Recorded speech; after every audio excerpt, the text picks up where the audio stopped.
The following audio is via a Skype call. Welcome to Talk Cosmos, the show where Sue Rose Minahan and guests unveil astrology's ancient archetypes that continually build the collective experiences in our unconsciousness. Get ready to find your free will from your roots in the stars.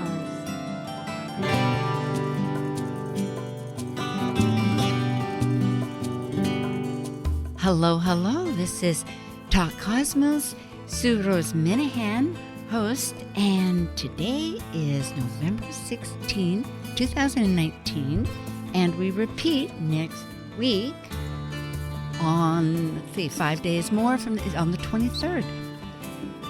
Our subject tonight is the 5th series of our little mini-series of Kabbalah letters, and the Kabbalah letter that relates to Scorpio, because we are in the Scorpio archetype, is Nun, N-U-N. Although it is spelled a little differently sometimes, I've seen with 2 U's, but many times these ancient concepts have many different spellings throughout the times and relationships. We have had 5. This is the 5th. We did Aries with He, Taurus with Vav, the connector. He is to look. I mean, there's many ways to look upon these ancient, thousands of years metaphysically tools that help us understand the creation. And this is from the Kabbalah lineage that has been protected through the Jewish faith, although it is connected to any and all faiths to understand. And the reason we bring this up is because astrology is very ancient in itself, and it's how to understand our world. The third one was Gemini with Yud, and then the fourth one was Virgo with Zion. And tonight... With Yud, yes. Oh, was it Yud? Oh, I got that mixed up? Okay. And Gemini, Zion, yes. Oh, Zion very good, for Gemini, and Yud for... Virgo. Okay, and tonight is going to be Nun with Scorpio. So Dana Bernbach is speaking with me tonight, and I'm just looking here. I had everything all organized. There she is. And Dana is from Newcastle, New York, and she's a certified evolutionary astrologer, does chart consultations, and teaches evolutionary astrology sessions, and she is devoted to understanding these relationships between the 22 Hebrew letters, building blocks of creation, and the zodiac, and how it influences our soul's journey. And essentially, Scorpio and Nun relates everything to the soul. So we have come home. And last also, Dana is a pediatric nurse outpatient practitioner with 30 years of focused care of babies and children with heart disease, and presently at Pleiades Mountains in New York. So Dana, it's been really a gift, and here we are on our 5th session talking about Nun. Yes. Well, thank you so much. As always, really, it's great to be here with you, Sue, and with the team, and so many serendipities today with our timing of the session, and speaking about the archetype Nun, because as you spoke about the building blocks of creation, the letters, these are really, truly tools. These letters are tools of the Creator for creating our world. And the relationship between, of course, the zodiac sign and the letter becomes more and more apparent and richer as one digs deeper and deeper. So, is true. Like just the fact that this is soul, and it has, like, I'm just looking at keywords from various research: faithfulness, emergence, humility. But the links are really incredible. Soul flow comes up, but then the fact that it relates to what's in the water, because it's with mem, and that it's a fish, and it's this Kundalini. Anyway, I'm jumping into all Yeah. these thoughts, but Kundalini. So, however, Yes.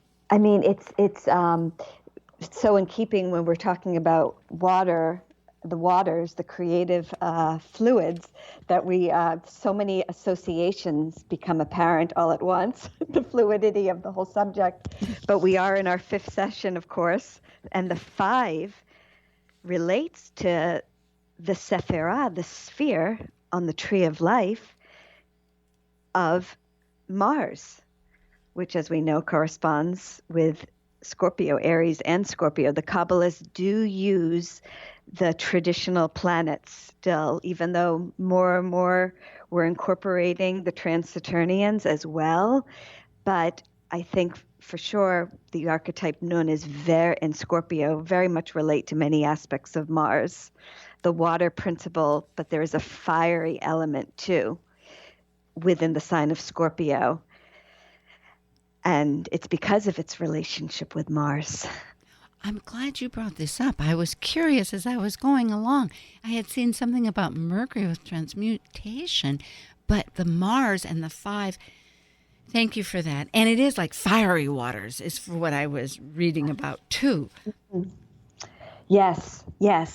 It's, well, if we really get down to it, the principle in Kabbalistic astrology of Scorpio, the sign and the constellation, are linked with the notion, the word din, Daled Nun. So it's Nun, and it's also Dalet, because according to the Kabbalists, Dalet, the letter Dalet, is the tool, the artist's tool that created Mars. Dalet created Mars. Dalet is responsible for what the Kabbalists say is the horizontal planes of existence. So when we look at, we're getting very deep, very quickly, but I think it's important to sort of lay this out in the beginning, because we always come back to the tetragrammatron, the 4-letter name of God, Yud, He, Vav, He, and within that Yud is the seed spark, the beginning, and then moves into the letter He, the womb, which is very much related with Scorpio, which is another layer that we can get into. But when you get down lower to the Vav, down, that's also Yesod, the procreative forces, then we move into the realm of Dalet, which is all of creation as we know it.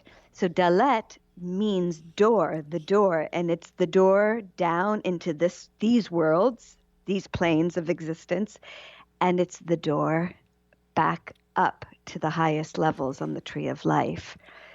The Dalet of Da'at, very high up, and the brain, the Keter, Chokhmah and Binah, the invisible Sephirah is Da'at, beginning with Daled, and then Yesod, which in our plane is associated, we think of the moon, but ends with Dalet. So coming down into this world is also through the door of the letter Dalet. So right there, right in this month, we're up close and personal with that level of creation, that creator, Dalet. From what this is connecting with me in the sense that there's 2 nuns from what I was looking at, and one is bent as far as it's, and this is again just to specify to our audience, everything has a visual, it's drawn, and so it curves, or it doesn't curve, but it's bent, and the other one at the end in the suffix part of, because that one is at I believe the middle, the beginning or the middle of a word, this letter, but if it's at the end, it's straight. And this again relates, from what I understand, to what you're saying about the door, the path, the dalet, which is the door, opening and closing as we can generally think of it, but that the nun, and remembering that this is Scorpio we're talking about, and for the audience, for a deeper way to really see some of these, the characteristics, that we Yes. all experience, because whether we're a Scorpio for our sun, our moon, our rising, which are all astrological features, or a planet was in transiting that sign, or one of the houses of the 12 houses could be like my third house is ruled by Scorpio, and my eighth house is ruled by Mars. So I kind of Aries, so Yes. ruled by Mars. So I kind of reach it from both angles. But my point is that it's to fall. That first bent one means we fall. And then the other one is to straighten up. So that really relates again to this doorway that you're speaking of, is descending to the depths, or to fall. And then I suppose, and to talk about it, the choice or the faculty in order to raise up again, meaning to what? Align to the source, to whatever we want to refer that to. Yes, absolutely. So the second letter in Din, Dalit, and then Nun is actually a Nun Sofit. The long line is a final Nun. When a word in Hebrew ends with the letter Nun, it's drawn as a straight line, but it's below the line on which you're writing. So it's actually, I believe, the only letter in the 22-letter Hebrew alphabet that descends beneath the plane that you're writing on. So we're talking, of course, about a fall, a descent, that we are in some way meant to go through in order to transmute. This is known by the Kabbalists. This month of Scorpio is called, the month in simple terms is Cheshvan, but it's known as Mar Cheshvan, which means like the bitter month of Cheshvan. And Mar also, how can we not avoid the connotation that we're talking about perhaps the planet Mars as well. This is a deep month of transmutation, and it's considered to be the month of the flood of Noah. Yes. And So we're really getting into the realm of when we're talking about the waters of purification and the chaos and tumult that we go through when we fall yes, in order to rise up. I get excited here because what you're speaking of reminds me that it's transformation. It's transformating two things that I have noted down that you've spoken directly about. Well, transforming bitterness into sweet and transforming the darkness into light. This purpose of this energy is to transform that. And in Scorpio, it is an emotional sign. It is a water sign. And you're right. It is very, from what I read, unusual. So to have the only letter dip below the horizon, you might say, because as we know, the mythology of Pluto taking Persephone, the daughter of fertility, under the world to dip. It's our passageway of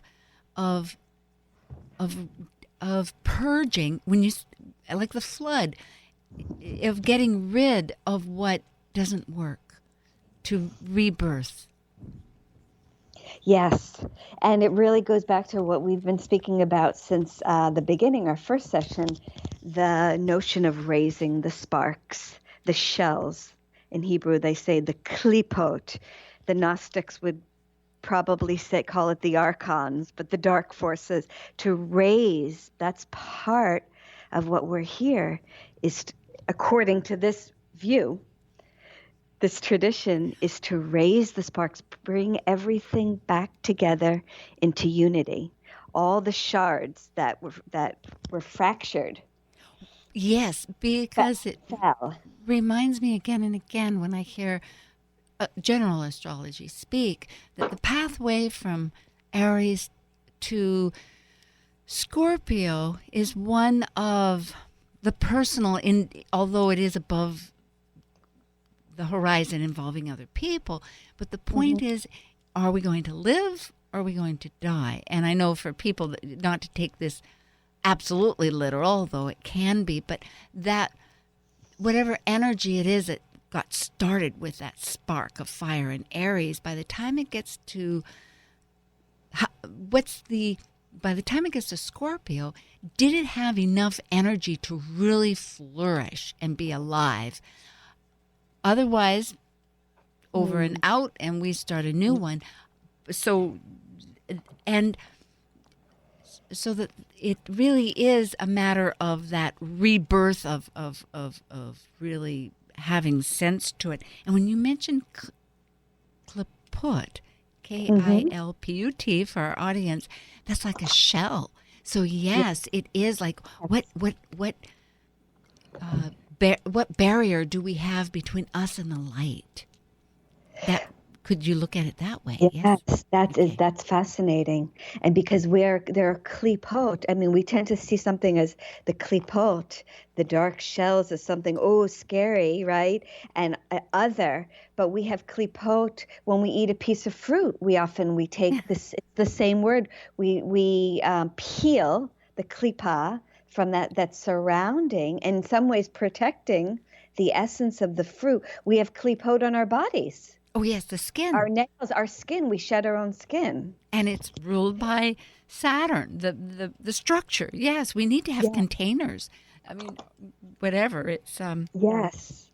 And that's why, and when you bring in Saturn, I just must say at this juncture that for our listeners to ponder that the value of Nun is 50. And 50, and we talk about Nun related to Mars and related to Scorpio, and the Sephira Givurah, which is on the feminine pillar, underneath Binah, the Divine Mother. Binah is also 50, because in Kabbalah, the notion of the 50 gates of understanding or the 50 gates of wisdom is Binah. Yes. And so there is linked right away, there are deep mysteries in the connection between Nun, Scorpio, and Binah, essentially the divine womb of our creation. You know, this brings, when you bring up the 50 gates, to understand it, I was looking, the idea that there's Menashe, which is the soul. There's two. There's Menashe, and there's the other. Who is the other? Ephraim. No, it was Mesh. Okay, I'll look on my notes here. But yes, absolutely. Menashe is the tribe connected with Scorpio, and this month, and it's the same exact letters that spell the word Nishama, which is the highest level of our soul that we can perceive, which is at the level of Binah. Okay. Is that what you were thinking? I think that might have been pretty close. So the idea was that there were these, like there's an older brother and a younger brother. And usually throughout ancient times, the older brother was the one that was honored with so many gifts from the family, bestowed inheritances and etc. And so often the younger would be jealous of this. But in this case, with Menashe of soul, because it has the same letters and values and that, was that this person honored the younger brother, saying, you're really the better one. And the younger brother felt no jealousy. In other words, there was a really great relationship between the two of all these different brothers because of the fact that they really honored and loved one another. And the idea was that they were grateful for what they had and grateful that another had what they had. And and therefore the one had in life, the younger brother had 49 gates, and upon passing received the 50th, whereas the older brother, who normally would have had, this is sort of a subtlety, but there is some depth to this to contemplate, the older had the 50 gates because he recognized that just because of his position, he was happy for his lot, but happy for the younger one, and realized that the younger one could actually fulfill the purpose better. And so it does relate to those gates and there's so many portals in astrology and with Venus and Mars that we talk about with conjunction. And so with Kabbalah here, the gates, it must be quite significant to... Yes, the significance of the gate of Binah being through the Nun, through Scorpio, through the falling or even a failure, we actually can enter into the gate of the Creator. The portion of the Zohar that corresponds with this coming week, actually, it may just be right before the recording is aired, though, refers to Binah as the Creator. And it's through this falling and then rising up that we are redeemed. It's through that process of the Nun. So we talked about the straight Nun, correct? But the other one that's bent over represents service. There's an aspect of servitude to it. But it really, I think the message is that through service and through compassion, we are able to transmute the negativity that's experienced through the whole journey of this month. Oh, that's beautiful. Yeah, it is that fear versus love, and having compassion and love, the generosity of others rather than... It is a process. It's a very deep process that of transmutation. I'm just thinking of it. The words in some of it, they said that mem and nun. Mem is M-E-M is water, and that. Well, let's see. As I think of that, but the fact is that in the water is a fish, and it also relates to the sexuality and Kundalini too. That actually, even from the ancients, the serpent, with Hebrew, it begins with N, Nun, and so and this pivotal force. That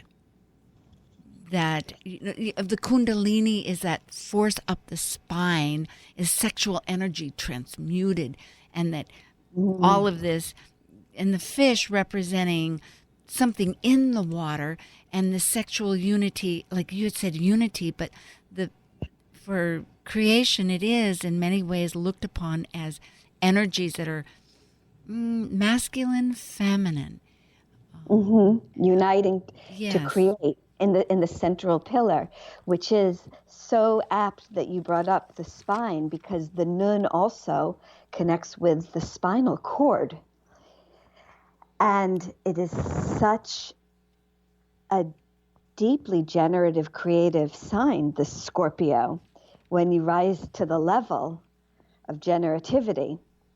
And as you were beginning to touch upon, so the mem, the letters mem and nun, there is a notion mem and nun can never be apart. And how fascinating, because the on the tree of life, the highest spheres, Binah and Chokhmah, are never, the Kabbalists will always say, they are actually never apart. We see it that way, but they really are one. And I think that in that notion, there are those deep mysteries of the mem and the nun. Because for our listeners, the nun, we keep on talking about the fish, because nun is an ancient Hebrew word, one of the words for fish. And so this is the fish swimming in the waters of the sea, of the divine womb. Yam is also, which is sea in Hebrew, also equals 50, the same value as the letter nun. So they are never apart. The deep waters and the fish itself. Really, these are very subtle and analogies that are important, because it is like the poetry of life. Yes. Yes. And so we'll continue with these thoughts. And just for our audience, we will take a short announcement now. This is Talk Cosmos, and it is November 16, and repeating on Thursday at 6 a.m. in case you're listening then. And I'm speaking with Dana Bernbach, and we're speaking of the last letter, well, not the last letter, but our fifth of our 5-part series of Kabbalah letters. And for Scorpio, it's Nun, N-U-N, as commonly is expressed. And just to mention, too, well, we'll be right back, but in case you've just come in on this, you can listen on 1150kknw.com or the podcast, because we do have archives. Okay, thank you. We'll be right back.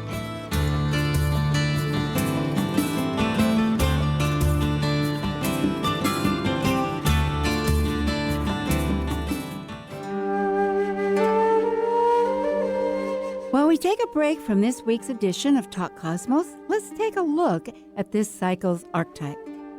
We are currently in the yin period of Scorpio, traditionally ruled by Mars, now ruled by Pluto. By departing a cycle based on comparison between extreme energies finding balance, Scorpio commits a relationship to exchange resources, experiencing power and powerlessness for the purpose of soul growth transformation. As a fixed water sign that is extreme, intense, and secretively deep, Scorpio's passionate nature questions the psychology and mystery concerning life and death. Ciao and greetings to all you folks out there that have got enough curiosity to tune in to what's going on here. My name is Jeff Peters. I am the Lively Astrologer, and you're listening to Talk Cosmos on Alternative Talk 1150 AM, where we unveil astrology's ancient archetypes that continually build the collective experiences in our consciousness. Alternative Talk, 1150 on AM, 98.9 HD3 on HD, 1150kknw.com on the web. Well, welcome back. This is Talk Cosmos, November 16, with Dana Bernbach, and we're doing our fifth talk, concluding our little mini-series on Kabbalah letters. And tonight, for Scorpio, we are in the archetype of Scorpio. It's Nun, N-U-N.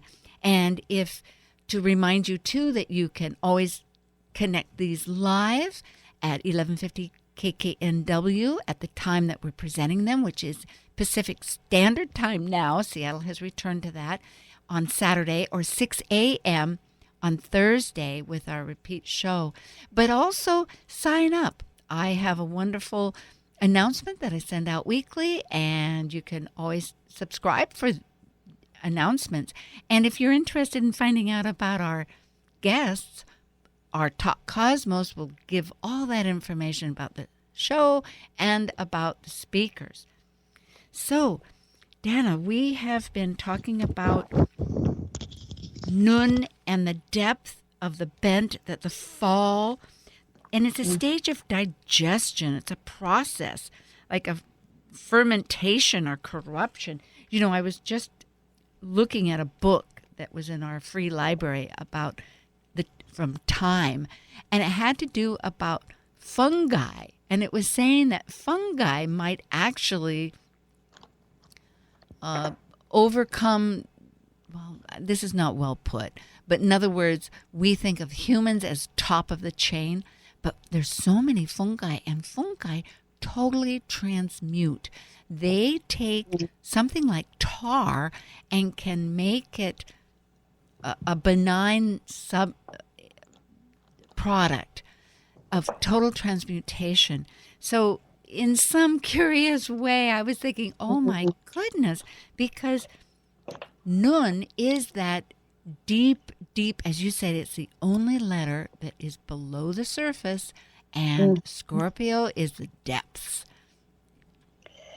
Yes, it really is the depths. And it's when we get back to the notion of din and judgment and the associated sense that the archetype of Scorpio and the month Cheshvan are associated with, it's the sense of smell. And it's through smell that, in a very primal way, getting back to Mars, that we can discern. That just shocks me. I hadn't thought of discerning, because I did read about smell. I know that each of the letters relates to a sense, but also it said that at the end, if we are being in the sense of judgment of, looking at an appraisal, maybe thinking of another word just for our 21st century thinking, that it is by what we are creates a smell. And I thought, how fascinating, because of the animals' smell is so primal. And again, and also I will say that I've been speaking with some folks, other speakers and friends who have great mediumship ability or psychic ability, which we all own and possess, but some of us are more astute or connected to it. And Scorpio is one of those deep psychological and emotionally, as we're showing a sign that we need this process, but that some people can smell, like they could smell the cologne that their mother or grandmother would wear, even though they have passed. Or my husband, he and his sisters will sometimes smell cigars. Their father would smoke cigars, and out of nowhere, as if when that energy is present. So, yes, and it's the animals when they smell, with their sense of smell, they can perceive so many layers of each other's and our chemistry, and through that perceive a great deal of information about somebody through that sense alone. It is astonishing, and people say what you eat is what you exude. And then, of course, when you just think of compost, there's these layers of product. But also with creation, the story of creation, the one that we're most familiar with in Judeo, and perhaps other Christian, but other cultures too, is that from the four corners the sand was gathered, and then the dew, the heavenly dew, to mix into form and breathe through the nostrils, the air. So this whole connotation of from matter and water is this air that creates the breath, or through the nose, that cycle. Yes, So and that cycle, as we're moving towards, at this point, as we see it, and as we see our history moving towards what we often refer to as the age of Aquarius, we are moving towards this period of the unification of the left and right pillars into the central column of Da'at, of the true knowledge. Thank you for that, Dana. Really, always you come up with, I love it. You just connect it again, because that goes back to what you had said before our break. And that is that and I will preface this with, because of my own reminder, that from the very beginning with Hay, when we were working with Aries, that it occurred to me that in this physical plane that we live in, it's so easy to differentiate between, like, for instance, the male and the female. And of course, when we talk about feminine and masculine, in contrast to male, female, which is the bodies, but the energies, masculine, feminine, still one kind of considers them as isolated. But no, it is this constant interaction. And that's what you were bringing up too with however you were speaking. I'm not saying however, but just reminding us that, and again, now you're speaking of the unification for the age of Aquarius, and that there are these three pillars, the central column in the Sefer with the two exterior columns of these energies and the flow between them, but that's just an illustration that really these energies are connecting, and that's interacting. Yes. And if I may bring it back to the creation story that you you alluded to, Sue, because there is so many mysteries here with the letter Nun and the story of Eden that I think is so key to really beginning to penetrate the mysteries of Scorpio and the letter, is that some keynotes here just for people to take away with them. It really, really, it's like eggs hatching in your mind when you begin thinking about these things. The gematria, the numerical value for Messiah, or what we know as the Redeemer, in Hebrew it's Mashiach, the Anointed One, is the same value as that of Nachash, the snake, which begins with, by the way, the letter Nun. Those are two things. That's something very important to remember, that the snake, the perpetrator, the one that we see as the one who created, who introduced the chaos and the fall, is actually the same, if you want to call it being, or another side of the being through which the divine collective soul, we will all reunify and go back up. That's one. Also, within the Kabbalistic principles and understanding of Nun and Scorpio, there's the notion that before the sun, the Messiah, the Redeemer, the Anointed One, came before the sun, and that being is known as Yud Nun. So there is really something very deep here about this messianic principle, because to fall, nafal, linpol, begins with a nun, and the Messiah, Mashiach, is referred to as the one who knows how to fall, linpol, nofel. The Redeemer is the one that knows how to fall, so that we go below the horizon, we fall, we go through the waters of transformation and transmutation in order to return. Oh, there is purpose. There is back to the purpose that we are meant to transform. And, I remember with other letters that we had, Vav of Taurus is if I'm correct about this, there's a descent, and there's also Zion of connector of Gemini. And so, because looking at the Sefer, these energies, like as you had said at the top, and there's a lot of names. People are going, oh my gosh, another name. Yeah. But still, it is this a top part where all is energy, the energy of the source. And so how do you kind of scientifically or diagram it so that people can follow and get these concepts? And that's really what we're looking, these tools, as they're called. Tools is a great way of doing it, of expressing it, is what I'm saying, actually. But the fact, let's see, no, I have to go back to myself, my own thinking here about what you, because I've written all these notes about how to fall and the trends. Yeah, I think that the 22 letters and the glyph of the Tree of Life are very helpful tools for simplifying, because we could go on and on and on and on, and the layers of the onion that we always come back to using as a metaphor.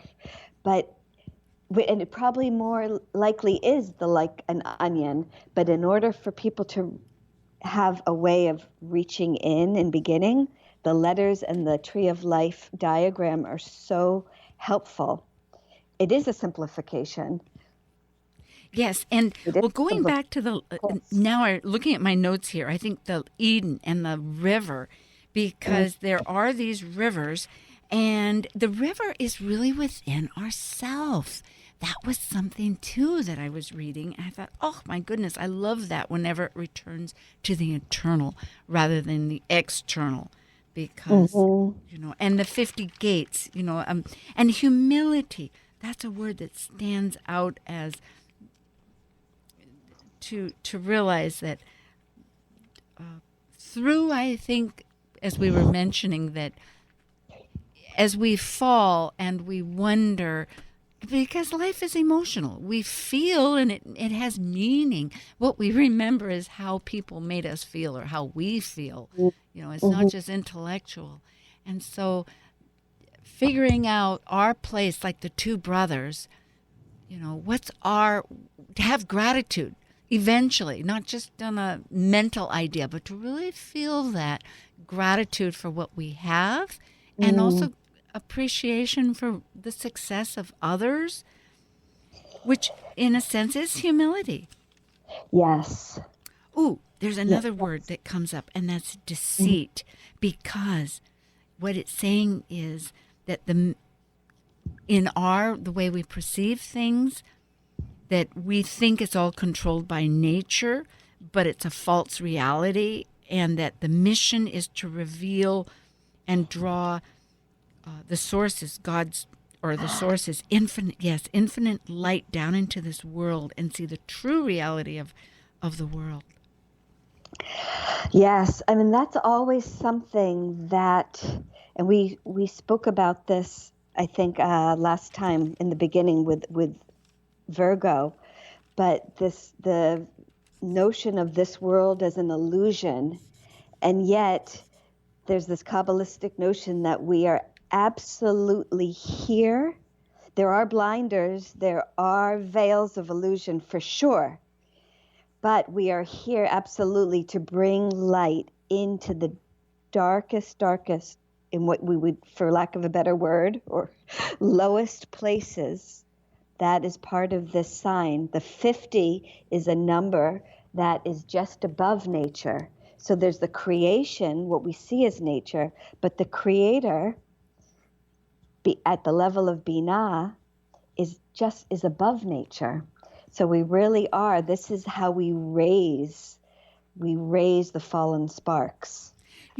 Even science, bless its soul, because somehow there's I think a closer connection between science now and the metaphysical, what with quantum science, and it is also recognizing that that so much energy. I mean, we always know that there's visual things that our sight can't see and sound that we can't see. But now the entire universe has energies. And so really like the Kabbalah that says it's 1% of the veil. In other words, and behind that is this enormous source of everything, because that really is what they're talking about, the true reality. And when they talk about the Malshut, the lowest only in the sense as far as not bad, but just the fact that it's physical, that it has form, that it can be seen, the energy there, but yet that in that energy form, spirit can be, we can understand spirit, and we can descend and ascend. So all these letters and right here in Scorpio is finally where it all gets put together. Is that yes? Yeah, I mean, when you talk about Malchut, the Nukva, that she is the daughter, begins with a Nun. This is the lower realm of Binah. Binah, the Divine Mother, this great sea through which the fish, the Nun, is swimming. The manifestation in our world is Malchut, the daughter. Yep, there's you could go just around and around and around with the connecting principles. And that's important. That is important. We are going to come, well, I'll just mention a little break here, just that next week, which is beginning Sagittarius, which will be November 23, we are continuing our Cosmic Collaboration panel. And the subject of that will be expanding consciousness with the galactic center. At that time, the sun will be right with the 27 degrees of the galactic center in Sagittarius. And that's a panel with 3 people. So it'll be myself with Amanda Pierce of Seattle and Shannon Hayes of Seattle. And so we'll have a little conversation about that wonderful energy, and that'll be once a month. And again, to remind people, if you would like to know in your emails what guest is speaking and a little bit about the subject, I have a new MailChimp subscription, so just go to talkcosmos.com and you can sign up and be right informed. And tonight, this is November 16th, speaking with Dana Bernbach, and we are concluding our 5-part series of Aries, Taurus, Gemini, and Virgo. We sort of skipped, but they're very intriguing Kabbalah letters that directly relate and gives deep significance to the astrological sign. And tonight we're speaking of Nun and Scorpio, the 8th house and sign of the zodiac. So we have a few minutes here. We can, goody. I think. So, Dana, let's see. We have spoken of smell. We have spoken of the snake and the fall and the return of the process of transmutation of our own internal emotional, spiritual. It's not just emotional, it's spiritual. It's our soul. And that we have a soul.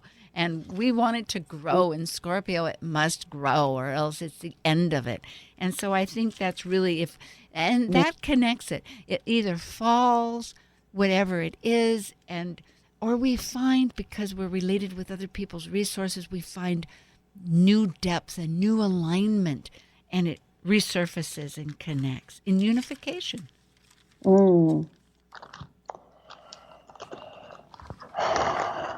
I know. That's really profound. It's really learning to fall. Nofel, beginning with Nun, is part of that tikkun, that Kabbalistic notion of rectification. Those are they sound like scientific, harsh words, but learning how to fall in the most graceful way possible in order to meet the true self.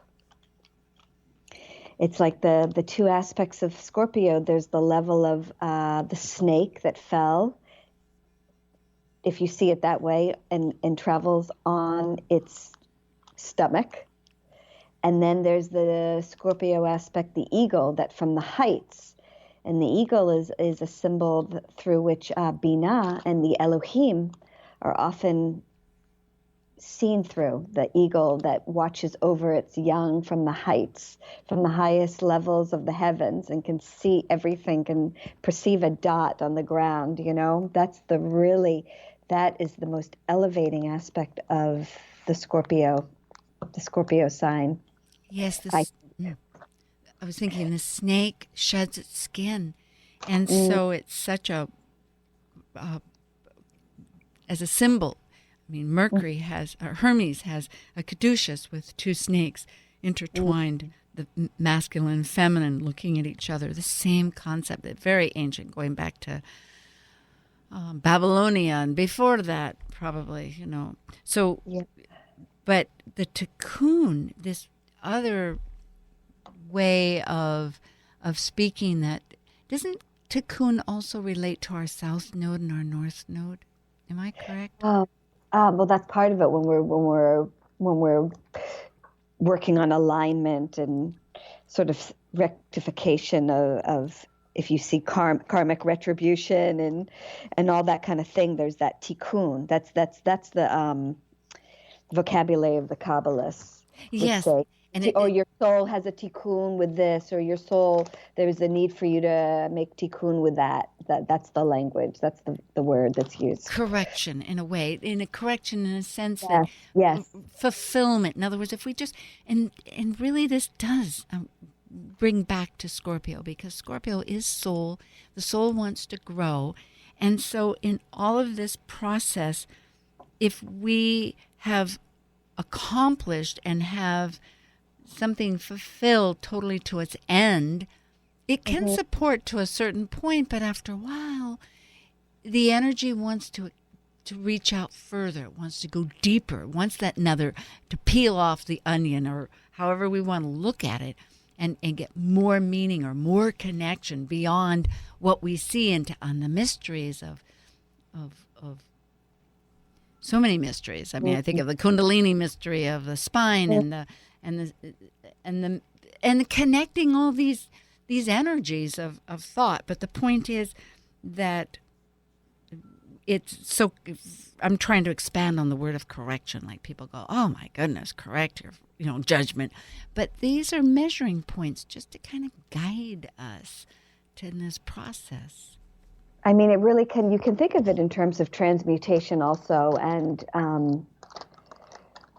a purification. I mean, these are all words have some degree of the klipot, the shells, and we can choose to sort of connect to those, or we can see it on its most innermost meaning. Yes. I was looking at a note here that was talking about the whole idea of death process, of digestion, and that it's a fermentation or corruption, and that mild heat over time, the vital essences are given up, and that the larger elements become lighter, and that the essence is a process of separation. And so, in other words, this corruption of matter as a death process.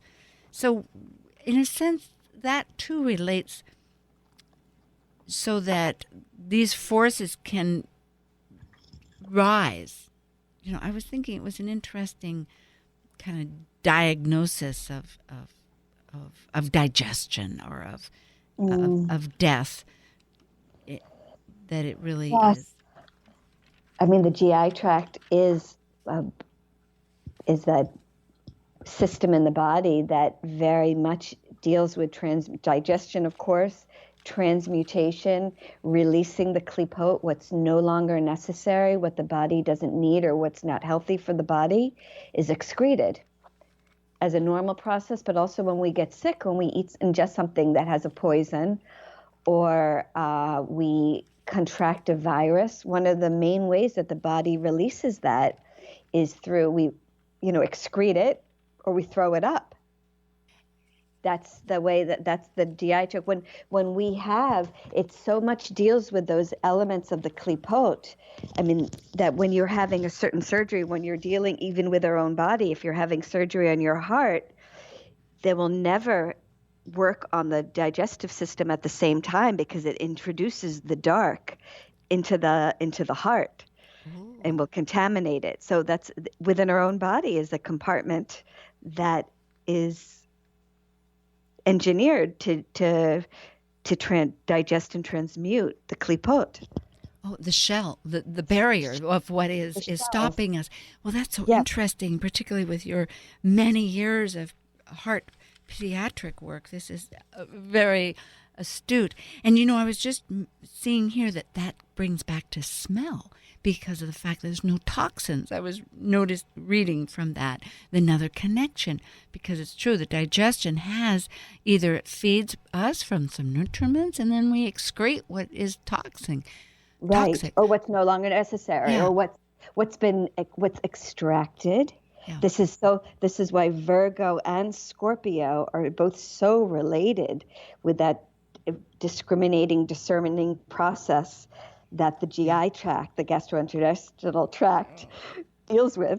But then smell actually bypasses all that. And I was just noticing time, like I think we have a minute here just to let us know, because it's like, oh my goodness, Dana, it's been just marvelous, really digging into each of these letters. And I'm thinking of all, I think really it is at the end, this transformational need to find new life for our soul, that we experience ourselves and that we can exchange with resources with others. And it is a matter of this compassion you had brought back of the word. Eventually, by dipping under the line as the letter, as the straight nun, to finding gratitude for what we have, true gratitude, and extend it to others. So I'm full of gratitude for you. Oh, and likewise, thank you so much. It's been really a great pleasure and a wonderful journey with you, exploring the mysteries. Well, thank you, our audience, 100%, and have a joyous, wonderful time as you continue. And remember, this is Talk Cosmos. You can check it out with Podcast One, or go to Talk Cosmos and find out about us and connect with us. Thank you. Thank you for listening to Talk Cosmos, the show where Sue Rose Minahan and guests unveil astrology's ancient archetypes that continually build the collective experiences in our unconsciousness. Be sure to tune in next Saturday at 6 p.m. to continue finding your roots in the stars. The preceding audio was via a Skype call.